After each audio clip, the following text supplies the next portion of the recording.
মনে আমার শাড়ি পিনটা একটু ঠিক করে ধরে দেন না মা, দাও। ঠিক আছে।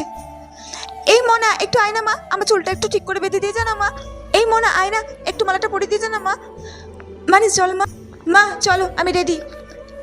এ কি মানু, তুই আজকে এই ড্রেসটা পরেছিস কেন? আজকে অষ্টমীর দিন, তুই একটা শাড়ি পরতে পারতি। এখন এগুলো স্টাইল। দেখো তো আমাকে এই ড্রেসটা পরে কত সুন্দর লাগছে। হ্যাঁ এই জামাটাও ভালো, কিন্তু আমি তোকে যে শাড়িটা দিয়েছিলাম ওই শাড়িটা আজকে পরতে পারতি।